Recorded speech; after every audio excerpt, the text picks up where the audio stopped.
Ambedkar Konaseema joint collector Nishanthi P Gannavaram మండలంలోని గోదావరి వరద ప్రభావిత ప్రాంతాల్లో పర్యటించారు.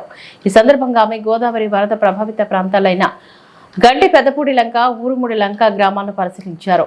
వరద బాధితులకు అందుతున్న సహాయక చర్యల గురించి అడిగి తెలుసుకున్నారు. ఆమె వెంట కొత్తపేట ఆర్డీఓ సత్యనారాయణ తదితరులు పాల్గొన్నారు.